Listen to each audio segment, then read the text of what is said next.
హరే కృష్ణ కృష్ణ కృష్ణ హరే రామ రామ రామ హరే హరే. జయ శ్రీకృష్ణ పరమాత్మ. శ్రీ ఆంజనేయ ప్రసన్న ఆంజనేయ శ్రీ ఆంజనేయ ప్రసన్న ఆంజనేయ. జై శ్రీరామ్ జై శ్రీరామ్ జై శ్రీరామ జయ రామ జయ జయ రామ శ్రీరామ జయ రామ జయ జయ రామ శ్రీరామ జయ రామ జయ ఓం శ్రీ ఆంజనేయాయ నమః. ఓం శ్రీ ఆంజనేయాయ నమః. ఓం శ్రీ ఆంజనేయాయ నమః. ఇది ఒంటిమిట్ట శ్రీ వీరాంజనేయ స్వామి దేవస్థానం అండి. ఇప్పటివరకు నా ఛానల్ ఎవరైనా సబ్స్క్రైబ్ చేసుకోండి. దయచేసి ఈ వీడియో చూసినప్పుడైనా ఇమీడియట్గా సబ్స్క్రైబ్ చేసుకోండి.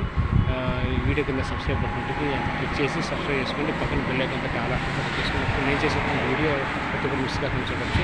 హరే కృష్ణ. ఇది ఒంటిమిట్ట శ్రీ వీరాంజనేయ స్వామి దేవస్థానం. తప్పకుండా మీరు కోదండరామ స్వామి దేవస్థానం దర్శించుకున్న తర్వాత మీరు నేరుగా దూరం ఇటు వస్తే ఇక్కడ మీకు ఉంటుంది శ్రీ వీరాంజనేయ స్వామి దేవస్థానం ఉంటుంది. తప్పకుండా దర్శించుకోండి. దీని పక్కన మీకు ఆంజనేయ స్వామి టెంపుల్స్ పక్కన ఇంకోటి శ్రీ శ్రీ శ్రీ కాశీ విశ్వేశ్వర స్వామి దేవస్థానం కూడా ఉంది.